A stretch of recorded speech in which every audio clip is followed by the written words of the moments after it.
Welcome. I'm Kari Akins, a member of the Cheyenne League of Women Voters and your moderator for this forum. I thank you for your interest in the primary election in Laramie County. For more than 100 years, the League of Women Voters has been a nonpartisan, nonprofit organization that works to help people to be engaged in their government, to be informed, and to vote. Our forum is being recorded and will be posted to the Cheyenne League's Facebook and YouTube pages. This forum includes candidates for State Senate District 6. The Zoom master is Karen Meister Emmerich and will control the screens. Our timekeeper is Mary Keating Scott and will notify the candidates when 30 seconds and 15 seconds remain and when time has ended for the response to a question. Let's begin. Well, the race for Senate District 6 has 6 Republican candidates and 1 will advance to the general election. We are pleased to have Taft Love and Eric Johnston with us here for this forum. We will start by giving each candidate 2 minutes for introduction and then go into the questions. I will be rotating the order in which candidates are given opportunities to respond throughout the evening, and we will do some flash feedback in which each candidate will have 30 seconds to respond to a prompted topic. Now, for the introductory statements, we will start with Eric Johnston. And then we'll go to Mr. Taft Love. Eric, please introduce yourself. Oh, you're muted. Okay, now, or sorry about that, hit the wrong button. Well, thanks for having us. And just in your question, I just wanted to check to make sure it wasn't a trick question. It says, how long have you lived in Cheyenne or Laramie County? So if it's not a trick question and I'm able to continue as a candidate here, I am Eric Johnston, candidate for Senate District 6, and I have never lived in Cheyenne or Laramie County. I am, however, a Wyoming native, and my family has lived in Platte County for over 100 years, where I'm currently engaged in my commercial farming operations. And so as you know, hopefully that was a typo, that Platte County is all in Senate District 6 and Eastern Laramie County is the other part of it. So I'm a U.S. Army veteran. I hold 2 engineering degrees from Texas A&M. I'm a registered professional engineer in both Wyoming and Texas. I'm a former Platte County commissioner, and was motivated to seek this seat to provide rural, respectful representation to the residents of the district, stretching from Glendo, which is in Platte County, to Pine Bluffs in Laramie County. Thank you, Mr. Johnston. And now we'll go to Mr. Love. You have 2 minutes to introduce yourself.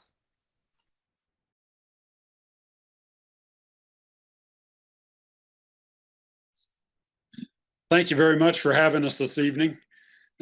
Thrilled to be here. Proud to be a candidate for Senate District 6. I've lived and worked in Southeast Wyoming for the last 30 years. I graduated from the University of Wyoming with a bachelor's degree in mathematics and science, with emphasis in range management and wildlife management. I started my working career with the Wyoming Game and Fish Department. I had done a lot of field research positions, took a biologist 1 position after college, then moved into the Wyoming Division of Tourism Business Council and did a lot of promotion for Wyoming there as far as tourism activities, outdoor recreation. My wife and I then started our own company, taking outdoor sportsmen around the state and then around the country and even across the big pond for a few trips over the years. Been a big proponent of Wyoming and Wyoming businesses since we started that first outdoor recreation company and farm and ranch. We then moved into firearms manufacturing, and we have a class 3 FFL SOT. We also own a construction company and a development company now. And so we stay really, really active in this Eastern Laramie County and Cheyenne market for sure. We've raised our family in Eastern Laramie County. 2 of our children have graduated from Burns. We have 1 still active in school. And the reason I ran for Senate District 6 is because I felt we needed better representation. I don't think we had an effective voice, and I don't think we had great reasoning going on from our representation. So I am here to try to give us better representation. Thank you, Mr. Love. We'll move into our questions. Now, the candidates, you did receive a list of questions that were developed by a team of league members. The order responses will rotate between candidates, and each candidate will have 2 minutes for their response. Taft, I will start with you. Your first question is, what specific policies or reforms do you think Wyoming could effectively implement to reduce healthcare costs for the uninsured and underinsured? You have 2 minutes. So we have some opportunities here for, especially in the elderly patients. We had Senate File 43 was passed this spring. And with that, it gave county commissioners the ability to set up EMS districts. Care coordination in healthcare is one of the biggest things we can do to help make people more successful at their healthcare. And so in addition to that, we could add that care coordination to those already funded EMS districts set up by county commissioners without actually raising cost on our citizens or asking for more tax revenue, using them to do 3-day callbacks after visits so that people understand their healthcare. The other thing that really escapes a lot of people is the social aspect of being successful in healthcare.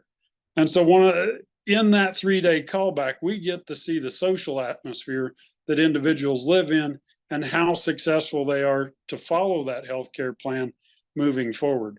So that would be one thing we could do, is build on Senate File 43 that was passed last spring and signed into law by the governor, and helping with healthcare coordination as we move forward.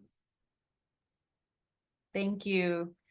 Eric, now we'll go to you for your response on what specific policies or reforms you think Wyoming could effectively implement to reduce healthcare costs. Okay. Yes, improving rural healthcare is my focus.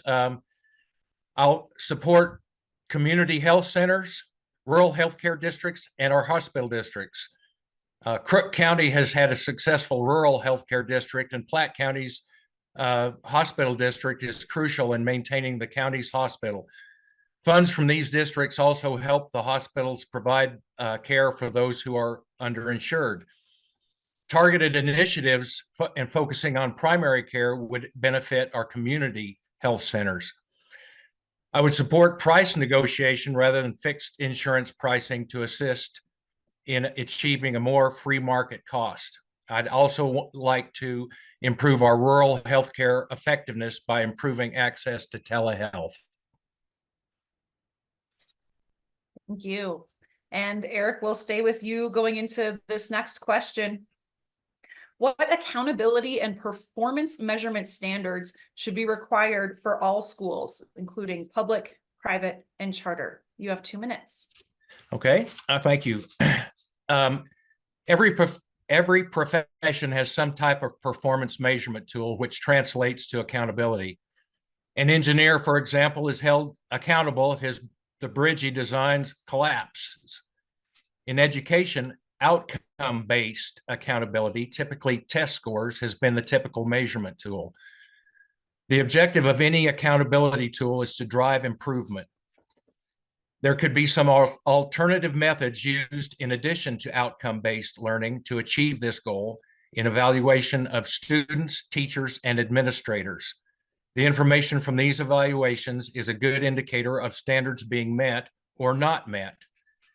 Teachers can be evaluated by observation, either by another teacher or by a principal.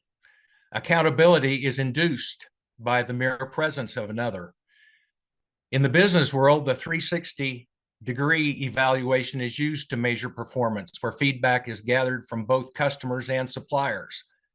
Applying this to education, feedback would be gathered from both students and principals. Students can identify good teaching as they see the instructors every day. With outcome-based accountability only, some educators may focus solely on a standard rather than using that standard to deliver a broader curriculum. The focus on one form of accountability overlooks opportunities to promote a broader improvement. Thank you. And Taft, we'll go to you now for your response on what accountability and performance measurement standards should be required for all schools. So this is a really big topic, something I've spent a lot of time with. I spent 10 years on the school board in LCSD2, and accountability in the school districts has been a big conversation for the entirety of that service.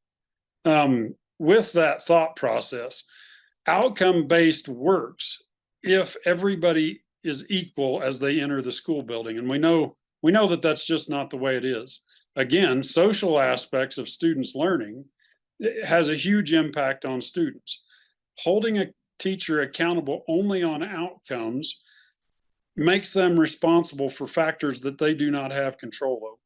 And so we have to look at growth and growth potential in those students. And so knowing where they start from and where they finish and the growth rate in which they achieve during that time period gives us a much better accountability measure, because as they go through the process, and depending on the social issues, mom and dad are divorced, or mom and dad got divorced this year, and Susie's just really struggling to stay focused in school. And so those accountability measures really have to take into account all of the things that we cannot see or deal with at the school system itself. And so growth is what I like to look at when I'm looking at how teachers or schools are performing. And growth in students is vital in making sure we're successful moving forward. Thank you. Well, we are going to pause the questions for just a moment in order to do some flash feedback. So each candidate will be given a word or a topic to respond to, and we'll have 30 seconds to do so. To facilitate the flash feedback, here is Karen Meister-Emmerich. Hello, and flash feedback is something that I saw in a debate, and I thought, that's kind of a fun way to break up the questions and add a little more spontaneity to the forum. And Taft, I'm going to start with you and your topic for 30 seconds, autonomous vehicles. Please unmute. So autonomous vehicles, I understand, I believe you drive one, if I understand. No, I don't think that's right. Anyway, I don't know a whole lot about this subject and haven't had a chance to study it, so.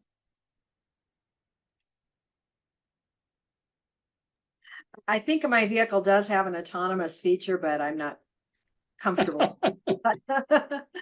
Thanks, Taft. The next topic is for you, Eric. 30 seconds. And your topic, please unmute, is cryptocurrency.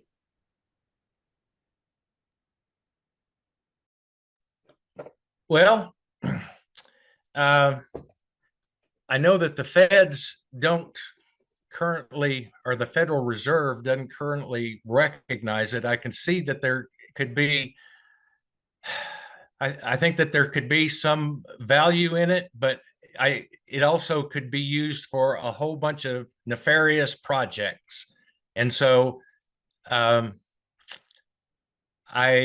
need to study on that some more. And I just would like to learn more about why the Federal Reserve doesn't recognize it.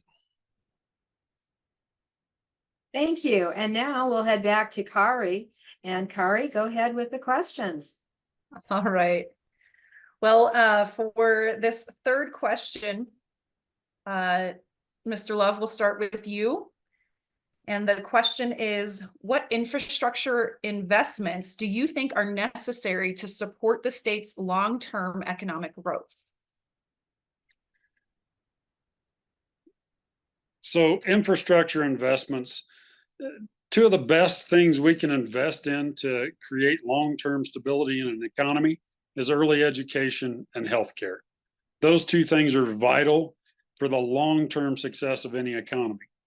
In the short term, we need to invest in business recruitment. We need to make a more We need to deregulate enough that we become attractive to other companies to move to Wyoming and create jobs.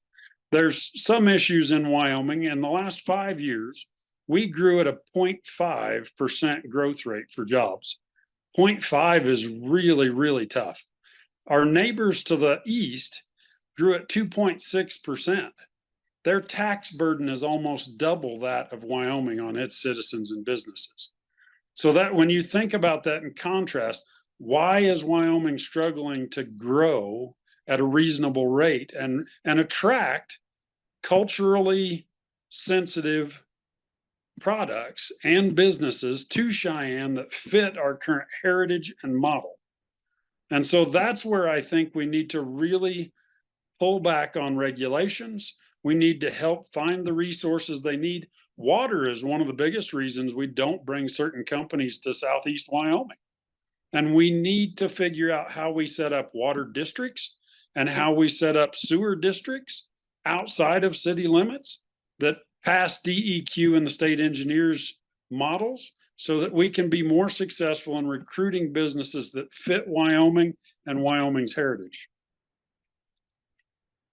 Thank you, Mr. Love. Now, Mr. Johnston, we'll go to you for your 2-minute response on what infrastructure investments you think are necessary to support the state's long-term economic growth. Okay. I'll start with the fact that all infrastructure is not created equal, and that relates to how it is funded. Is it private or public funds? When infrastructure is funded by increased federal deficit borrowing, then private capital can be crowded out, and I'm not real keen on that. Some of the categories of critical infrastructure, just as Mr. Love said, transportation, roads, bridges, rails, airports, energy, the electrical generation, transmission, general grid, water. I agree with Mr. Love on that. Supply and management, IT, especially fiber, and healthcare, hospitals, and emergency management systems. An investment in this type of physical infrastructure actually gives a better ROI than a lot of other public spending, which allows private capital to be more productive. I would support infrastructure projects that respond to future trends and provides long-term prosperity and economic value for everyone. Government can set the framework, allowing private capital to invest. I look at the Wheatland Irrigation District. 100 years ago, there were some very innovative and forward-thinking men who realized that with some water off the Laramie River, that Wheatland could be very productive. So innovation, forward-looking in the infrastructure. Finally, although not physical infrastructure, I would seek to improve the educational opportunities, as an educated populace will innovate and contribute more to the general well-being and success of the state. Thank you, Eric. And we'll stay with you for our fourth question, which is, how would you engage in constructive dialogue with those who have opposing views? Okay, well, I do my homework and study issues. During my career in upstream oil and gas E&P, differing views on how to deal with a challenge was common. With respect, I made my position clear with technical reasoning, and there were occasions that the opposing side convinced me that their solution was more technically sound. And I'm not always correct, and I will listen. When the facts support my side, however, I will continue to support my argument and address the issue from a different direction. Thank you. And now, Taft, the same question to you. How would you engage in constructive dialogue with those who have opposing views? Thank you. One of the greatest things we can do is be able to articulate our point and that point of our constituents, and do it effectively and respectfully, as I've heard in the introductory here. With a respectful discourse, you can disagree with somebody and effectively make your point, and very much base all of your argument and evidence on fact. And in doing so, if both parties are reasonable, facts should win through the day. This is not always the case, and we have witnessed in recent years in Wyoming's legislators that sometimes fact and reason does not always come to the forefront. That's what I intend to bring to Senate District 6, and that's what I intend to offer the people, is somebody who's willing to listen to fact, listen to the debate, offer my side, stand behind our Constitution and the values of the Wyoming people, and make sure they ultimately win the day. Thank you. Well, that is the final question, but before we go to closing statements, we will do one more round of flash feedback. Karen, take us through it. Okay, this time we'll start with you, Eric. And your term is corner crossing. Unmute, please. Okay. Well, we've spent a lot of time in the legislature on this issue, and I suppose Mr. Love, without convicting himself, would be able to say yay or nay, have I ever done it? But with his hunting, and I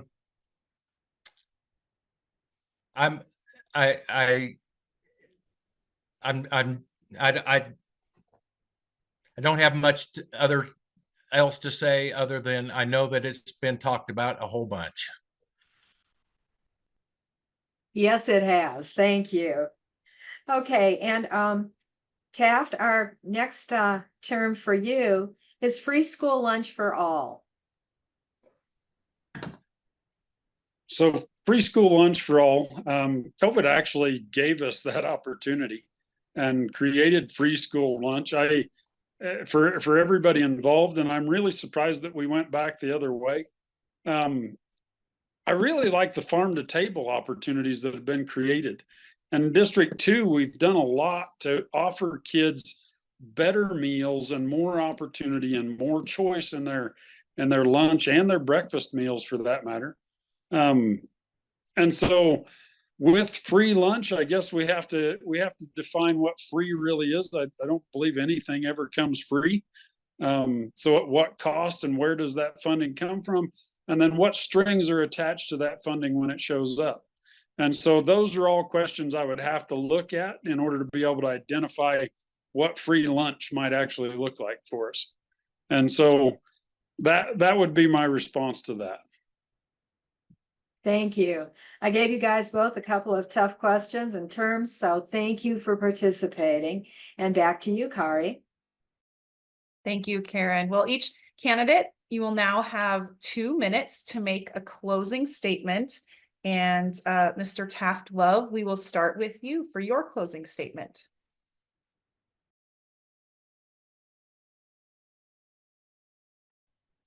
Thank you very much for having us this evening. I appreciate the opportunity to have this conversation with you, and for your viewers to be able to watch us. I appreciate what the League of Women Voters does, and wish you all the success.